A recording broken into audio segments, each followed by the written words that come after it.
वृंदावन बिहारी लाल की जय। सच्चे दरबार की श्री प्रातःकालीन वेला में एकादशी महात्म्य में श्रवण करेंगे। उससे पहले श्री भगवान का छोटा सा भजन। ओम जय जय गोपाल जय जय गोविंद गोपाल जय जय राधा रमण जय जय राधा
कृष्ण बलदेव महाराज की जय।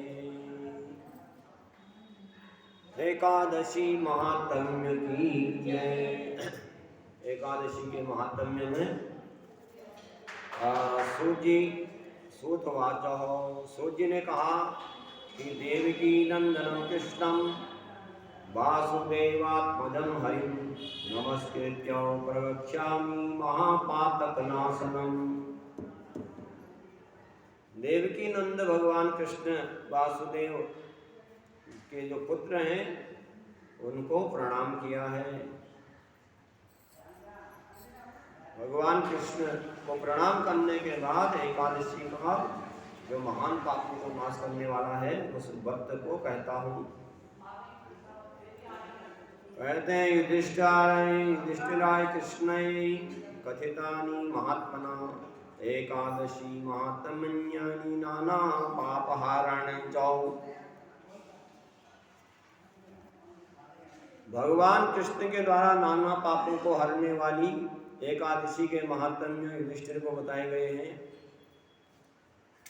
18 पुराणों में से निकाल करके अष्टादश पुराणेभ्यो विचित्य सुमहात्मना चतुर्विंशति संख्यानि नानाख्यानि युतानि च तानि वक्ष्यामि भो विप्र शोधं सुसमाहितः। 18 पुराणों में से 24 महात्म्य निकाले गए एकादशी के। एकादशी उनको कहता हूँ ब्राह्मणों सावधान होकर के सुनो। युधिष्ठिर कहते हैं तो युधिष्ठिर ने कहा वासुदेवं नमस्तुभ्यं कथस्वं महाव्रतः चैत्रस्य शुक्ल पक्षे किम नाम्नी एकादशी भवेत्। एकादशी का महात्म्य बताइए। युधिष्ठिर ने भगवान से कहा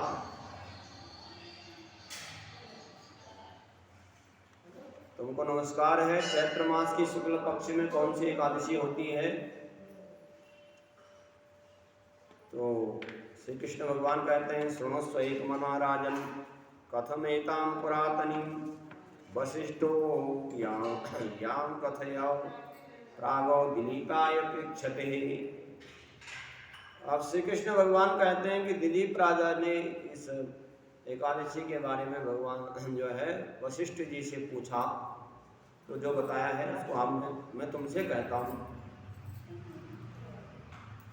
दिलीप कहते हैं कि दिलीप राजा ने कहा कि भगवन् श्रोतुमिच्छामि कथस्व प्रसादतः चैत्र मासे शीते पक्षे किम नाम्नी एकादशी भवेत्। चैत्र मास की शुक्ल पक्ष में कौन सी एकादशी होती है? दिलीप राजा ने वशिष्ठ जी से पूछा। तो वशिष्ठ कहते हैं साधु पृष्ठम निर्पश्रेष्ठम कथयामि तवाव्रतः एकादशी पुण्यतमा पापो दवानलः राजन कथमेतां पापागुणम पुत्र प्रदायिनी। जो एकादशी का महात्म्य है हे राजन, तुम्हारा प्रश्न बहुत बढ़िया है और ये एकादशी जो तुमने बहुत अच्छा प्रश्न है। यह एकादशी पवित्र है और पाप रूपी जो ईंधन है, पाप रूपी जो लकड़ी है उसके जलाने के लिए अग्नि का काम करती है और पापों को नाश करने वाली, पुत्र को देने वाली इस कथा को सुनो। इस सुंदर एकादशी की कथा को आप श्रवण करो।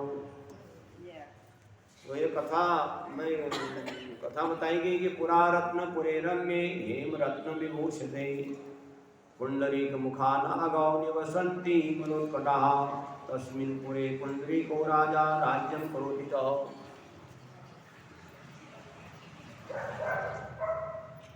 तो कहते हैं यह एकादशी पवित्र। पहले एक सुंदर रत्नपुरी में मद उद्दत पुंडरीक नाम के नाग रहता था। ऐसे श्रेष्ठ नागों से युक्त उस पुरी में पुंडरीक नाम का राजा राज्य करता था। उस पुंडरीक राजा के राज्य में राजा गंधर्व किन्नर अप्सराओं से सेवित था, सभी थे उसमें। और कहा कि वरा अप्सरा तु ललिता गंधर्वो ललित तथा उभो रागेण संयुक्तो दंपति काम पीड़ितो। ललिता नाम की अप्सरा उस पुंडिक राजा के राज्य में ललिता नाम की अप्सरा थी और ललित नाम का एक गंधर्व था। दोनों स्त्री पुरुष ज्यादा ही प्रेम रखते थे, एक दूसरे के बिना एक मिनट को भी नहीं रहते, परस्पर प्रेम बहुत था सदा। तो ललित और ललिता में तो ऐसे नगर में निवास करते हैं जो धन धान्य से युक्त है, अपना घर में सदा रहते थे ललिता और ललित। ललिता के हृदय में हमेशा ललित का वास रहता था और ललित के मन में हमेशा ललिता का वास रहता था। तो एक दिन ऐसा काम पड़ गया कि ललित को अकेले जाना पड़ गया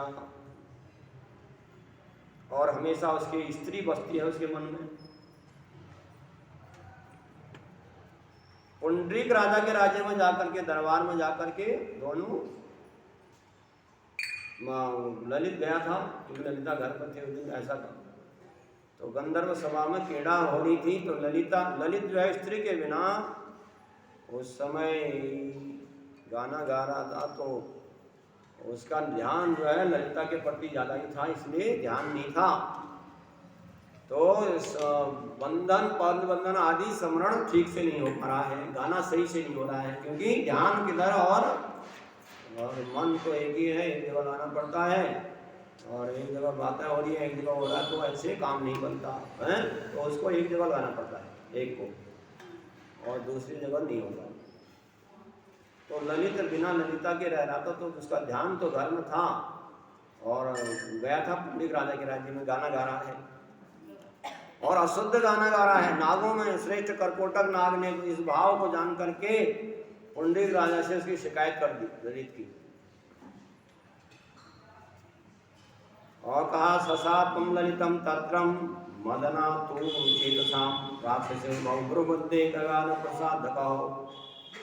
तो जब पुंडरीक से कह दिया तो काम द्वारा व्याकुल है ललिता के बिना, काम के द्वारा सताया गया है चित्त जिसका, ऐसा उस ललित को पुंडरीक राजा ने श्राप दे दिया कि तो मेरे उस सभा में स्त्री के प्रति ज्यादा ही तेरा ध्यान लगा हुआ है और तो काम बाण से विद्ध हुआ है, इसलिए तो कच्चे मांस का पुरुषों को खाने वाला राक्षस हो जाता है। कहा कि यद पत्नी वसो जाता हूँ, गाय मानो जो पति की पत्नी के वश में होता है, कहते हैं उसको कहीं चिता में जल करके भी शुद्धि नहीं मिलती है।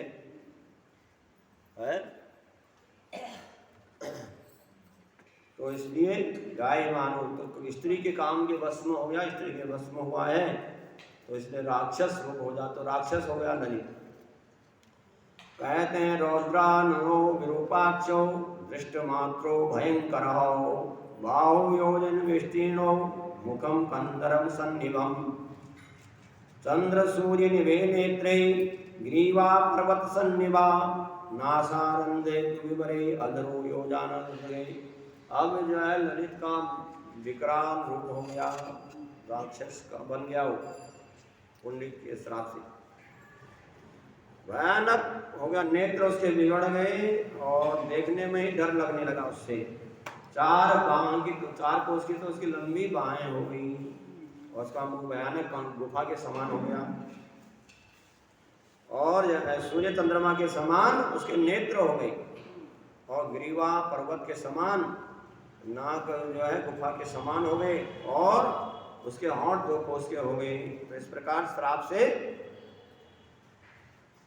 वह ललित राक्षस बन गया। तो वशिष्ठ जी दिलीप राजा से कहते हैं, राजन शरीरम तस्य राजेंद्र उच्छितम योजनाष्टकम ईदृशो राक्षसो सोबुधो भुंजान कर्मणम फलम। उसका शरीर जो है 32 कोस का ऊंचा हो गया, अपने कर्मों का फल भोगता हुआ वह राक्षस हो गया। उसके बाद क्या हुआ, ललिता अपने पति के बिना नहीं रह सकती। उसके बाद कहते हैं ललिता तम आलोक्यम स्वपति विकृता कृतम चिंतयामास मनसा दुखे न महदता। ललिता परेशान हो गई पति के स्थिति को देख करके, वह फिर दुखी हो गई, मन में विचार करने लगी, कहने लगी किम करोमि कं गच्छामि पति पापेन पीड़ितः इति संशय मनसा सर्वम लभते। मैं कहाँ जाऊँ, क्या करूँ, मेरा पति राक्षस हो गया और मैं मेरे पति ये जो है पीड़ित हो गए पाप से। मन में ऐसे चिंता करके वह सुख को प्राप्त नहीं कर पाई, दुखी हो गई बेचारी ललिता। और ललित राक्षस होता है तो वह जंगलों में जाता है तो उसके पीछे पीछे जाती है। कहते हैं चचार पतम ललिता गहने बहुराम विपिने दुर्गे काम रूपम राक्षस निग्रणम पाप तो विरूपम प्रसाद न सुखम लभते रात्रो न दिवा न पाटलो न दिन में जाती है न रात में जाती है। पति के साथ वन में रहने लगी, वह राक्षस वन में भ्रमण करने लगा और निर्दयी पापों से रत और प्राणियों को मनुष्यों को खाने वाला राक्षस दुखी और रात दिन सुख को प्राप्त नहीं। तो ललिता भी इस प्रकार से पति को देख करके ललिता रोती हुई उसके साथ वन में फिरती रही। एक बार कहते हैं कदाचिद विमध्य शिखरे बहुकौतिके ऋषि श्रृंगे मुने तत्र दृष्ट्वा आश्रम पदम शीघ्रं जगाम ललिता विनयावन्तं स्थिता प्रत्युवाच मुनि दृष्ट्वा कम कम कश्यत शुभे। एक बार अनेक कौतुकों से युक्त विंध्य पर्वत के शिखर पर पहुंची वह राक्षस के साथ पति के साथ। वहां विंध्यांचल पर्वत पर ऋषि श्रृंग का आश्रम देखा तो ललिता आश्रम को देख करके ऋषि श्रृंग के आश्रम में गई और हाथ जोड़ करके खड़ी हो गई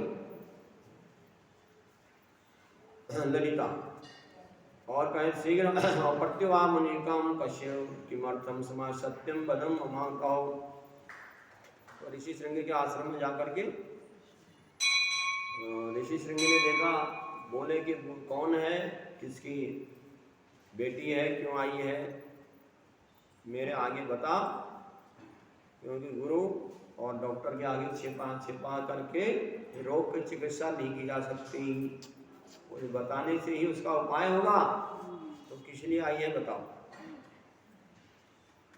तब उसने अपना परिचय दिया ललिता ने। ललित कहने ललितो वाचो वेदन वेदि गंधर्वम सुता तस्य महात्मना ललिता नाम माम विद्या पत्यर्थम यह चागतम। कहते हैं कि मैं ललिता मेरा नाम है, मैं वीर गंधर्व की पुत्री हूँ और मैं अपने पति के लिए यहाँ पर आई हूँ। हे मुने, मेरे पति पुंडिक राजा के श्राप से राक्षस हो गए हैं, मनुष्यों को खाने वाले, और भयानक दुराचार कर दिए हैं। रौद्र रूपम दुराचारम दृष्ट्वा नास्ति मे सुखम सांप्रतम सारी माँ ब्रह्मन प्राचीन मैं बताओ। भयानक रूप होकर उनकी हालत देख करके मुझे सुख नहीं मिल रहा है। अब मेरे को कोई ऐसा शिक्षा दो कि मेरे पति ठीक हो जाए, पहले के समान सुंदर हो जाए, कोई ऐसा प्रायश्चित बताओ जिस पुण्य के प्रभाव से पति की राक्षस योनि छूट जाए। तो ऋषि कहने लगे चैत्र मासे रंभो शुक्ल पक्षस्य सांप्रतम कामदा एकादशी नामनी या कृतम कामदा निर्णाम कुरुस्व तद्वर्तम भद्रे विधि पूर्वम अयोनितम तस्य वर्तस्य यत् पुण्यम तद्वर्तये प्रतिहताम। कहा कि उपाय पूछा गया तो उपाय बताया कि चैत्र मास की शुक्ल पक्ष की एकादशी कामनाओं को पूर्ण करने वाली है, जिसके कामनाओं को पूर्ण करने के कारण उसका नाम कामदा एकादशी है। मनुष्य की इच्छाओं को पूर्ण करने वाली, कामनाओं को पूर्ण करने के कारण कामदा एकादशी के व्रत को करो। और क्योंकि यह व्रत करने से मनुष्य की कामना पूरी होती है, इस व्रत को विधि पूर्वक जो पुण्य है उसको पति को देना, पति के राक्षस शरीर को छूटने के लिए। और तेरा पति का जो दोष है वो शांत हो जाएगा। उपाय बताया। मुनि के वचन सुनकर के ललिता बड़ी खुश हो गई। कहते हैं उपास्यम एकादशी राजन द्वादशी दिवसे तदा विप्रश्यम समीपे तु वासुदेवम अग्रतो स्थितः। अब ऋषि ने जो बताया था एकादशी का व्रत करने के लिए, एकादशी का व्रत किया और द्वादशी के दिन ब्राह्मणों के साथ भगवान विष्णु के मंदिर के आगे संकल्प करके मैंने अपने पति के राक्षस शरीर दूर करने के लिए व्रत किया था, इसलिए प्रभु आप इसके राक्षसपन को दूर करो। ऐसा करके जल छोड़ दिया। जो एक एकादशी कामदा एकादशी का व्रत किया है उसे मेरे पति की पिशाच जो नहीं छोड़ जाए। इस प्रकार से दलितो वचना देव वर्तमाने तक्षणे गत पापम सललिता दिव्य देव प्रभु। जैसे ही पुण्य दिया है तो वह ललित दिव्य शरीर को धारण कर दिया। एक कामदा एकादशी के व्रत के पुण्य का प्रभाव से जो पिशाच नहीं छूट गई, दिव्यधारी हो गया, राक्षस बन चले गया, गंधर्व हो गया पहले के समान। स्वर्ण और रत्नों के आभूषणों के धारण करके फिर ललिता के साथ पहले के साथ जैसे था वैसे ही विहार करने लगा। कहते हैं ततो विमान समारूढ़ो पूर्व रूपधिको भुवो दंपति चापि शोभन्ते कामदया प्रभावतः। अब कहते हैं कि दोनों स्त्री पुरुष ललित और ललिता कामदा के प्रभाव से पहले से भी अधिक रूपवान हो गए और विमान पर बैठ करके शोभा को प्राप्त हुए। इति ज्ञात्वा श्रेष्ठम कर्तव्ये सा प्रयत्नतः लोकानां च हितार्थाय त्वाग्रे कथितं मया ब्रह्महत्यादि पापग्नि पिशाचं विनाशनी नाथ परं कंचित् त्रैलोक्यं सत्रातरि। तो दिलीप राजा वशिष्ठ जी दिलीप राजा को बता रहे हैं कि राजन, ये जान करके भगवान कृष्ण युधिष्ठिर को बता रहे हैं राजन, यह जान करके व्रत करना चाहिए। मनुष्य की मनोकामनाओं को पूर्ण करने वाला व्रत है और सभी लोगों के हित के लिए तुमसे कहा ये व्रत जो है कामदा एकादशी का व्रत ब्रह्म हत्यादि पापों को भी नष्ट करने वाला है, पापों को नाश करने वाला है, पिशाच योनि को नाश करने वाला है और इसके अलावा और कोई व्रत नहीं है।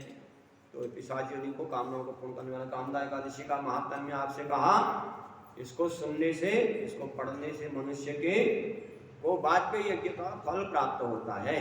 एकादशी का महात्म्य सुनने से यही इसकी कथा है।